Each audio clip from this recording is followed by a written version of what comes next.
maqaxalaya adigar masara adijechuun ololamaa turfa shalaayee jedhan kufaati siyaasaatiif dippiloomaasiitiin sadarkaa dhumarra kargam sirni mootummaa biltsiginnaa yaalii maqaxalaya adigar masara adijechuun jalqabilleen jala fashalaa'u dubbatamaa oduu teentaadhabanaan itti geeyyan arcummee yookaan qoqobbiin biyyiti Joosef Baayiden zajjuunar Ameerikaan Itoophiyaarra luqqifaatti dhiibba diinagdee biyya waraanaan bututte Itoophiyaa gooluu danda'a jedhe yuunivarsiitii Keelitti barsiisaan seera Dr. Awwal Qaasim Aloogaa fi addattoo himman waliin tolcheen waraan kaa biyyattii deema jiruuf mariinal falli biran jiruu hajar Dr. Awwal adeemsa rakkoo biyyattii mariin furuuf deemam keessatti Oromoon bakkisaaf mal argachuu qabaa jechuun akeekachiisee jira ye'uun ingidaarra dhageet Suudaan wal dhabde daangaa Itoophiyaa waliin qabdi laalchisuun jaarsummaa biyya Tuurkaa kisibatti beeksiftee jedhan maddi oduu Tuurkana dooliif mootummaa Suudaan sunnaan ministeer dhimmala Suudaan Maariyaam Al-Saadiq waabeffachuun akka gabaasee wal dhabde daangaa ittoo Suudaan ilaalchisuun jaarsummaan Tuurk dhiyeessitti fudhachuun waan midhaadduu jechuun jiru haqdhumaan nordumnaan tanallee dhageet waraani kaab Itoophiyaa injifannoo garee tokkittiin xumuramuun kana gafiduu miti jedha barreessaan olaanaan dhaabbata mootummoota gamtoomanii Antooniyoo Guuterees garee lamaan iyyuu marii dhufu qabuu yaadirra horma gamtaa mootummootaati Abiraam Birruu bal'inaan isanti Mooskoo muummeffan filannoo Raashiyaa tagareen siyaasaa baay'een irratti hirmaatti jedhaniin paartiin Vilaadimiir Puutiin Yuunaayitid Raashiyaan kura saamtee jedhan hidhamu dure paartii mormituu Aleeksis Naavaalnii hordofee uummata biyyattii bira fudhatama kadhab mootummaan Raashiyaa filannoon akkana seena biyyattii keessatti godhamteen beektuu jedha oduu ala keessatti intalaaf filannee jira fulbaan 20 barkum 2021 guyyaa wiixaata guutuun oduu qabnummaa kunooti.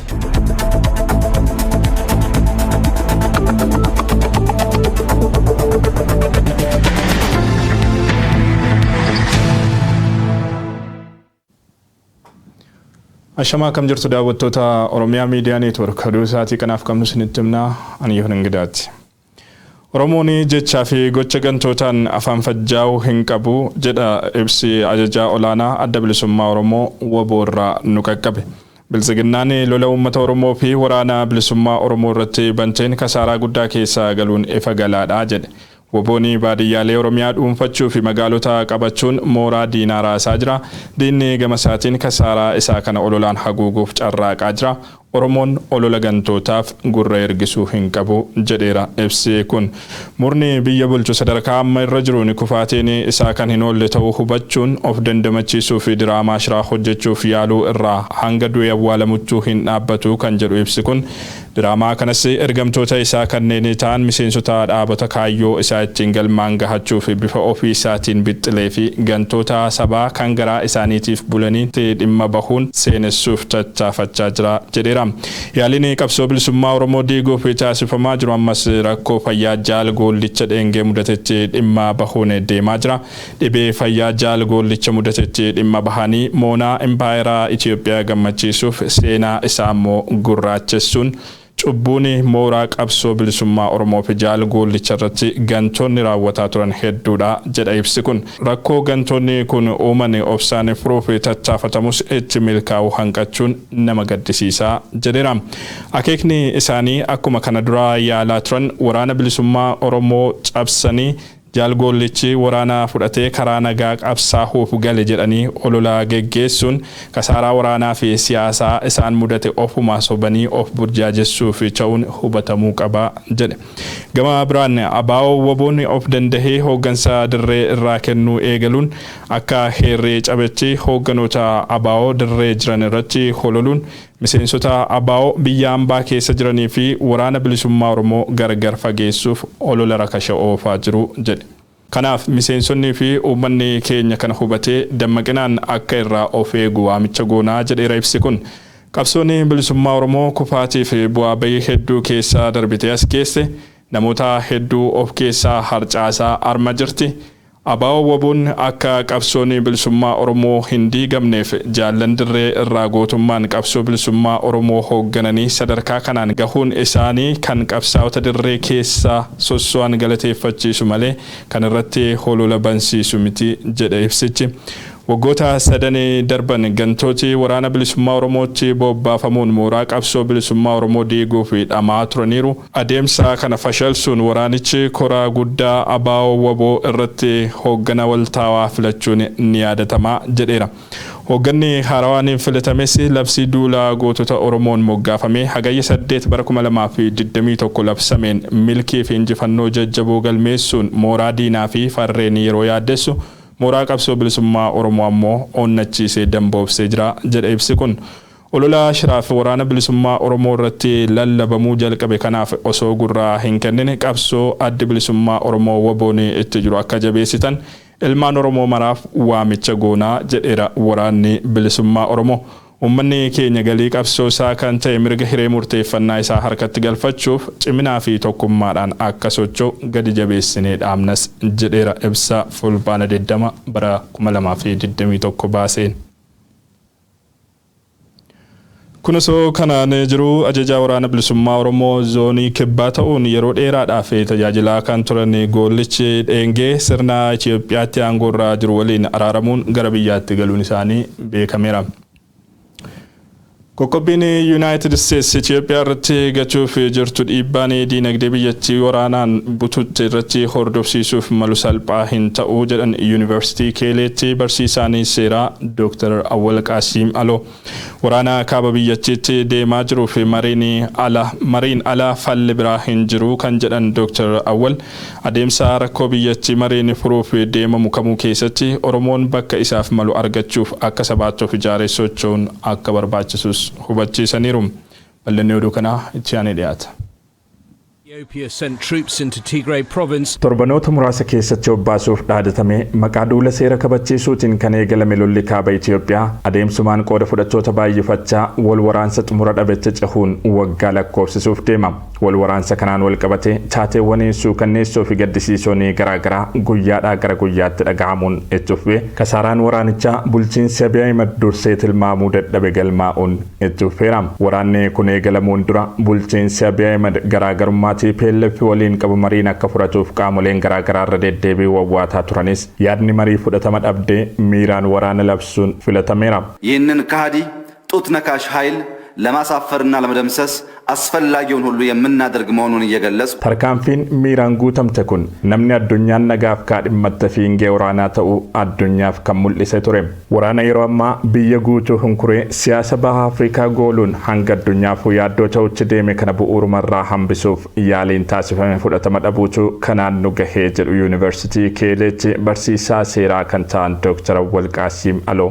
Waraanni kuni haala mootummaan jiruun xumuramuu hin danda'u karaa mariitiin xumuramuu qaba dubbiin kun ilaalamuu qaba wanti jedhamu sun hireen sun yeroo sanitti osoo fudhatameetiin karaa sanii rakkoo kana hiikuudhaaf kan deemamu taate balaan amma gahaatiin jiru kuni hafuu danda'a ture jechuudha. Qooda fudhattoonni waraana kanaa gara mariitti dhufanii gaagaamni sababa waraana kaabaatiin mudataa jiru xumura akka argatuuf addunyaan waggaa guutuu kadhatteetti. Ta'us sirni Abiy Ahmediin hoogganamu TPLF waliin mariin taasifamu akka hin jirre irra deddeebiin dhaadachuun waraana itti fufuuf filate. Kadhaa fi gorsi daangaa darbes addunyaa obsa fixachiisuun gariin gara qoqqobbiin harka micciiruutti ce'uuf dirqamaniiru. Dhimmi waraana kaaba Itoophiyaa yaaddoo nageenya kootiiti imaammata alaanii hordofu irrattis rakkoo kan qabaatudha kan jette Ameerikaan gorsaafis ta'e qoqqobbiif kan ishee durse waan jiru hin fakkaatu. Tibbanuma pirezidantiin Ameerikaa Joo Baayiden waraana Tigraayin wal qabatee qoqqobbii haaraa Itoophiyaa, Eertiraa, humnoota Amaaraa fi TPLF irratti eegatuuf ajaja dabarsaniiru. Hubaatiin qoqqobbii Ameerikaa hordofee dhufu ammoo kasaaraansaa salphaa hin ta'u jedhan Dr. Awwal. Kuni rakkoo guddaa fiduu danda'a biyyattii irratti. Biyyattiin tuni uummanni daa'ima gaazaa bitatullee argachuu dhabuu dandeetti. Fakkeenyaaf akkuma beektu addunyaa irratti birrii Itoophiyaatiin miti qaba bitattu. Doolaara waa bitatta karansii biyya alaa qabaachuu qabda. Kuni yeroo dheeraadhaaf biyya keessatti rakkoo ta'eetiin hin ture. Ammas akkasumatti rakkoodha. Eega waraana kana keessa seename immoo rakkoon kun yeroo irraa gara yerootti baay'ee dabalaa deemaatiin dhufeetiin jira. Biyyattiin tuni biyya waa oomishtuu miti. Waa'ee guddina isii haasoftu malee wanti biyya san keessatti nyaatamu hundi alarraa dhufa. Ummatuma taratti asiin dura waggaa meeqaa haasahaatiin as ga'e kun amma reyaalitii jiru haa arguu dhabu malee qoqqobbiin kuni dinagdee biyya sanii lafaan tuquu danda'a. Already lafa tuqaa jira baay'ee. Qoqqobbii jabaan ajaja pirezidaantii Joo Baayiden hordofee darbuuf jiru qooda fudhattoonni waraana kanaa yeroo torban lama hin caalle keessatti tarkaanfii dhukaasa dhaabuu waliigaltee irratti hundaa'e simachuun mariif taa'uu yoo danda'an hojiirra ooluu dhabuu mala. Ejjennoo Yuunaayitid Isteetsi kana hordofuun ammoo bulchiinsi Abiy Ahmed xalayaa banaa pirezidaantii Joo Baayideniif barreessin guddinaa fi seenaa hin jirreen of dhaaduu bu'aa filannootti fakkeessaaf taasifame kan biyyattiif hiika tokkollee hin qabneen of jajjabeessuu filateera. Inumaa TPLF nu cina hiriirtanii waraanuu qabdu jedhe. Kun ammoo yaada mariif taa'uu jedhu kana simachuuf qophii akka hin taane kan mul'isudha. Gama biroon mootummaan Tigraay ejjennoo Ameerikaa kana ilaalchisuun ibsa baaseen gaaffiin dhukaasa dhaabuun mariif taa'uu kan nuti bu'uurumarraa gaafataa turredha jechuun yaadicha gammachuun kan simatu ta'uu ibseera. Deebiin mootummaa Tigraay kun bilchina siyaasaatiin kan guutamedha jedhu hayyoonni. Hammam qaamoleen waraanicha keessaa qooda qaban mariif ta'anii waliigalteen rakkoo jiru furachuu danda'u yaadni jedhu ammatti rakkisaa ta'us garuu ammoo falli jiru kanuma qofaa jedhan Dr. Awwalaloo turtii OMN waliin taasisaniin hammam rakkoo kaabaaf mariitu furmaataa yaadni jedhu ol ka'ee dhagahamaa jiraatus humnoonni waraana kaabaa keessatti qooda fudhatan qofti mariif taa'uun rakkoo biyya sanaa furuu akka hin dandeenye garuu hedduun itti waliif galuun keessumaa waggoota 3 darbaniif waraanaa fi goolama jabaa keessaa kan jirtu Oromiyaan siyaasa biyyattii keessatti qooda adda durummaa qabdi. Xiyyeeffannoo jabaan biyyoota lixaa waraana kaaba Itoophiyaa gaagama hedduu hordofsiisaa jiru dhaabsisuu irratti ta'us biyyattiitti nagaa buusuuf gaheen Oromiyaa murteessaa ta'uu ni dagatu jedhee hin yaadu kan jedhan Dr. Awwalaloo uummanni Oromoo siyaasa biyyattii keessatti bakka isaaf malu argachuuf garuu hojii mana isaa dursee xumurachuutu barbaachisaa jedhan. Uummanni akka sabaatti filaalu tokko bal'inaa ganaa qabu aadaa akkanaa qabu yeroo hundayyuu fujjaaruu irratti hojjechuu qaba. Uf jabeessuu irratti hojjechuu qaba. Yoo jabaateetiin hin jedhe yoo fijaareetiin hin jedhe yoo sagalee tokkoon dubbateetiin hin jedhe humnoota biraatiinis kabajamuu danda'a. Levereejii siyaasaa isa barbaachisaa ta'e sanillee argachuu danda'a. Yoo kun kan taane taate yeroo hundayyuu qaccima dhaabatteetiin waa laalta wooma gara giddu galeessaa si fidanillee kabajaadhaan waan si malu si gochuudhaan bakka si malu sagalee ati argachuu qabdu si kennanii san si kabajanii osoo hin taane akkuma ijoollee wayii qaccima si kaa'anii ebalullee keessa jira jechuudhaaf wanta godhamu. Waraana kaaba Itoophiyaa irraa bu'aan bulchiinsi Abiy Ahmedis ta'e biyyattiin argachuu hin jiruun xiinxala hayyoota biraa irra deddeebiin dhagahamaa jirudha. Namoonni duraan tarkaanfii Tigraayitti waraanaa labsuu bulchiinsi Abiy Ahmed fudhate deeggaraa turanillee osoo nafin yeroo ammaa waraana Tigraay labsuun herrega dogoggoraatii yaada jedhutti dhufaa jiru. Garaaduu keenyatti aanutti wayita ceenu ammoo waraanni kaaba Itoophiyaa injifannoo garee tokkootiin xumurame kan nagaan bu'u miti jedhan barreessaa olaanaan dhaabbata mootummoota gamtoomanii Antonio Guterres gareen lamaanuu mariitti dhufuu qabu jedhan qondaalli olaanaan UN kun Abrahaam Birroo bal'ina isaa isinitti hima. In 1945, the atrocities and consequences of World War II akka warra faranjoota bara 1945 waraana addunyaa lammeessoo booda madaawwan addunyaa wayyeessuu fi rakkoo nagaa walta'iinsaan furuuf hundaa'e dhaabbati mootummoota gamtoomanii ammatti miseensota biyyoota 193 kan qabu UN barreessaa olaanaan hoogganamu meesaatiin wal waraansaan gad guuggaa sanyii weeraraa hanga baqaa beela rakkoolee namoomaa gaaga'ama fayyaa balaawwan uumamaa addunyaan keessummeessite baay'ee keessatti ga'ee leencaa taphachuudhaan qaama furmaataa ta'uudhaan amma ga'e jaarmiyaan waggaa 76 UN ammallee gaaga'amni akka Afgaanistaan keessaa ka Itoophiyaa Siiriyaa Yemen Liibiyaa dabalatee wal waraansa guguddoo isa yaaddessanii jaarmiyaan waggaa 76 UN ammallee gaaga'amni akka Afgaanistaan keessaa ka Itoophiyaa Siiriyaa Yemen Liibiyaa dabalatee wal waraansi guguddoo isa yaaddessu weerarri koronaa vaayirasii shoor keessummaan jijjiiramni qilleensaa fa'i ajandaawwan hangafa dhaabbati mootummoota gamtoomanii irraa dhimmamu barreessaa olaanaan dhaabbata mootummoota gamtoomanii Antonio Guterres dhimmoota haala yeroo addunyaa irratti Aljeziiraa wajjin gaafiif deebii tolchaniiru waraana Itoophiyaa keessaa irratti kan gaafataman Guterres hirmaannaa loltoota Eritiriyaa ilaalchisee fi waadaa sobaa bulchiinsaa Abiy Ahmed irratti akka dallanan ibsanii jiru. Tell me, are you disappointed in the Ethiopian Prime Minister? I am disappointed with the Ethiopian situation in general. Ethiopians have, in my opinion, failed in their capacity to address the problems of their own diversity. Ethiopian rakko mataa ofishee furachuu dadhabuun baay'ee nama yaaddessa kan jedhan Antonio Guterres mootummaa Itoophiyaa ministeera muummee Abiy Ahmed fi hoogganoota TPLF waliin irra deddeebiin mari'achaa turre jedhan Wanni waraana kana dheeresse garuu gareen lamaanuu waraana ni injifannaa jedhanii yaadu jedhan. We have been engaging both the government, the Prime Minister and the TPLF, Martin Griffith. Mootummaa Itoophiyaa Ministeera Muummee Abiy Ahmed TPLF waliin irra deddeebiin mari'achaa turre.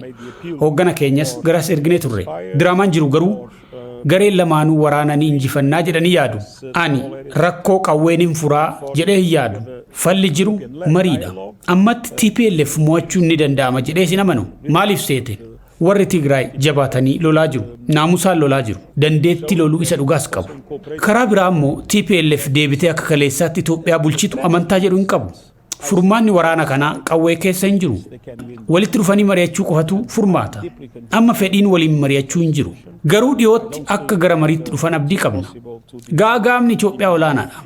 Bittinnaa'uun Itoophiyaa immoo gaanfa Afrikaatiif balaa hamaa baatee dhufaa jira.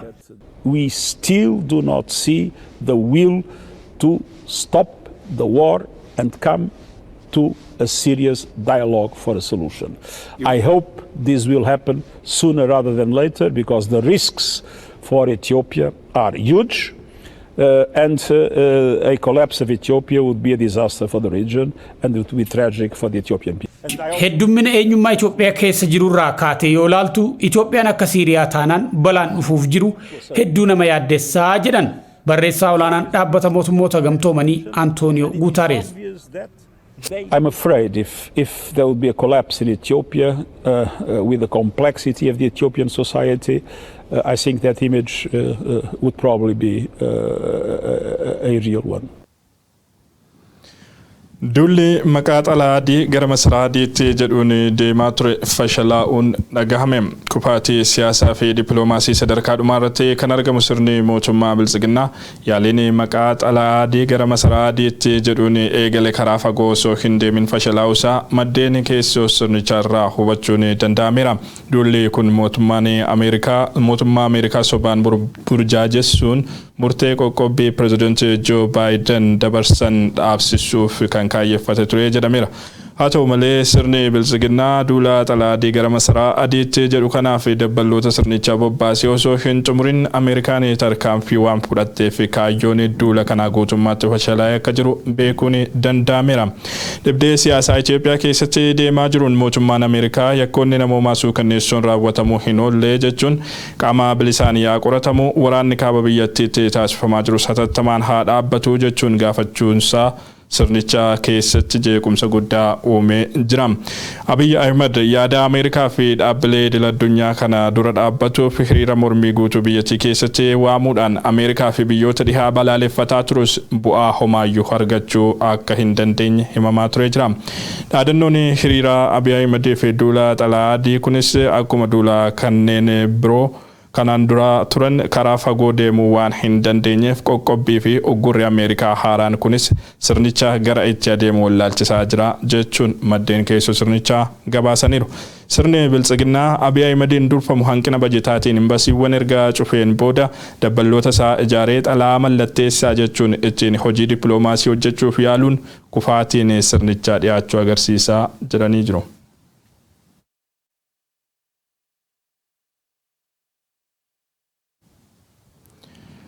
Sudaan dhibdee daangaa Itoophiyaa waliin qabdu ilaalchisee jaarsummaa Tarkii akka simachuu beeksifteetti. Maddi oduu Tarkii Anaadooluu fi kan mootummaa Sudaan Sunnaan ministeera dhimma alaa Sudaan Mariam Al-Sadiq wabeeffachuun akka gabaasanitti waldhabdee daangaa Itiyoo Sudaan ilaalchisee jaarsummaa Tarkiin dhiheessite Sudaan simattee jirti. Durataan mana maree walabummaa Sudaan Jeneraal Abdul Fattah Al-Burhaan ji'a darbe gara Tarkiitti yeroo imalanitti waldhabdee daangaa irratti Itoophiyaa waliin qaban hiikuudhaaf gaaffii jaarsa araaraa ta'uu aangawoota Tarkii irraa dhiyaate fudhataniiru jechuun ministeerri dhimma alaa Sudaan gaazexeessitootatti himu Anaadooluun gabaasee jira.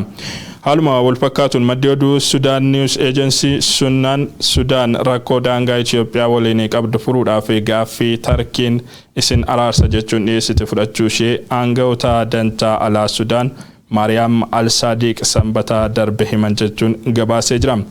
Dhimma jaarsa araaraa ta'uu Tarkii kana ilaalchisee hamma oduu tana qindeeffannetti gama Itoophiyaatiin ibsi kenname hin jiru. Itoophiyaa fi Sudaan lafa misoomaa daangaa Alfaashaagaa jedhamu keessatti kan wal dhaban wayitaa ta'u lolli kaabaa Itoophiyaa jalqabu hordofee Sudaan humna waraanaa gara daangaatti sochoosuun lafa kana to'achuun ishee ni yaadatama.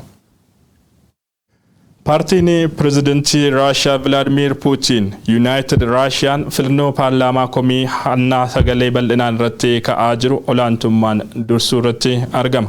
Teessoo paarlaamaa 450 kan garee siyaasaa 14 irratti hirmaate jedhaniin Putin harka caalaa argachuu ibsee jira. Guyyoo Waariyoo guutuu gabaasa kanaa qopheesseera.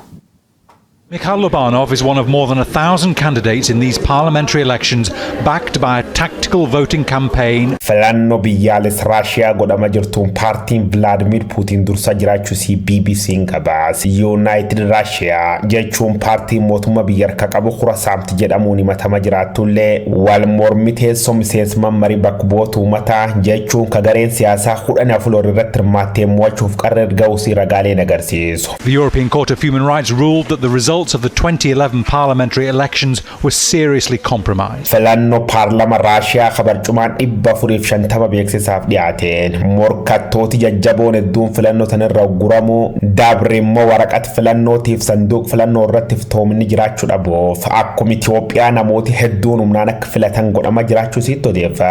Hataatuuti garuu koomishiniin filannoo biyyattii hoomii kan hundu waakkachuun Raashiyaan filannoo jajjaboo harka qabdi malee hanni godham tokkolleen hin jiru jedha. Akka koomishinii filannoo kun jedhu duub qabxi dursa laakkaan jedhaniin 50 keessa 46 paartii pirezidaantii biyyattii United Russian dhuunfatamu si Aljazeeraan barreesse. It says it received reports of ballot boxes not being secured at night, ballot box stuffing and complaints that electronic votes are easy to manipulate. Paartiin Vladimir Putin United Russian dilbat khaleessa kun filannoon obbaateen injifannoo labsatte. Paartiin Ab Putin tun sagalee caalmaa saamtee argattullee uummata bira fudhatamitii diqqaachuu sii xiinxaltooti siyaasaa ragabaan. Kanaaf ammoo wantoota akka sababa akkaafaman gaagam jireenya hawaasaa malaammaltummaa barbulchiis Puutiniif hundi caala hidhamu morkata beekama Aleksis Navalny ta'uun ollee tilmaama. Namni huwwanki keessa duunaan mootummaa Raashiyaatiif bala guddoo kajedhu jaarsi bulchaa Ameerikaa darrichaa Joseph Biden Jr. Navalny akka gad lakkifamuuf Putin gaafatullee namichi nam kan mukatti dhuun kopha fiigee mo'adhee jedhe. Back to those February protests. They were the largest that we'd seen here in Russia. America Russian filannoo Washington tabarkum 2017 Trumpiif jaarti Bill Clinton Hillary jidduu godhamte keessa harka galfachuun kaadhimama warri Republikaanota Donald Trump akka mo'atu godhu jechuun himate. Sababuma kanaan duub jalqabbat dabrekee bakka bu'aa warri Diimokiraatota ka'ee geekura Biden fi Bernie Sanders akkan jechuun Moscow akeekachiise. And when I say to Mr. Putin, if elected president, trust me, you are not going to be interfering in American elections. Senator, when were you briefed? Raashiyaan aktiitoo waatiin baanan dubbi Ameerikaa hirmaru lakkifte dhimma ofirra xiyyeeffachuu qabdi jechuun head of system block Raashiyaa dubbiin dhabanaas. Yaad Raashiyaan filannoo Ameerikaa irratti deeggar jettee dhiyeessiteetiif deebii kaken gameessi siyaasaa kagani 78 kun akkan jechuun dubbaate. Jidabra hankee qondaaltoti Ameerikaa akka Raashiyaan filannoo irra gargaaru barbaadnatti mani turan. Angaru gargaarsa uummata Ameerikaa malee gargaarsa biyyi Vladimir Putin Raashiyaa waan hin barbaanneef akka eegeen gaalama godhan qat Moscow nuan qachu qabdi jechuun akeekachiis. Wamtaa teefuduu waggoottan 30 booda paartiin Putin United Russian filannoo gamtaa Awuroopaatiif qaamolee walabarratti argamu didansaa mo'achuu labsitee jedhan. Russia's election commission has rejected allegations of widespread ballot rigging and says the voting system couldn't be more transparent. Egaa daawwattoota Oromiyaa Miidiyaa Neetwoork oduun har'aaf qabnu kanneen turanii waan nu daawwattaniif galatoomaa jenna. Yeroo gaarii qabaadhaa.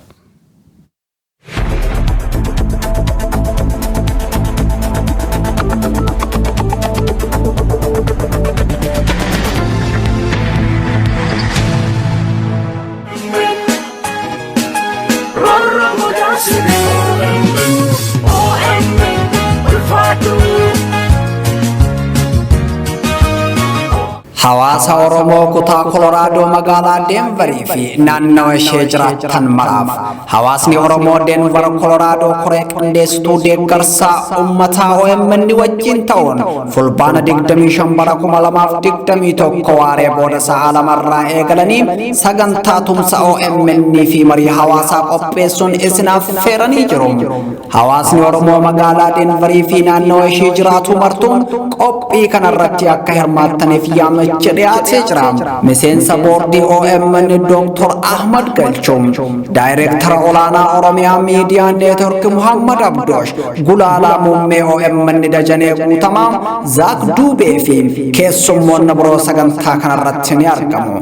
Teessoon Mango House 10180 East Colfax Ave, Aurora CO 80010. Odeeffannoo dabalataatiif lakkoofsa bilbilaa kanneeniin koree qindeessituu sagantichaa qunnamuu dandeessu. Kottaa haala yeroo Oromoof Oromiyaa irratti waloon haa mari'annu. OMN tumsuun qabsoo saba bal'aa haa tumsinu. Koree qindeessituu sagantichaa Denver, Colorado, USA.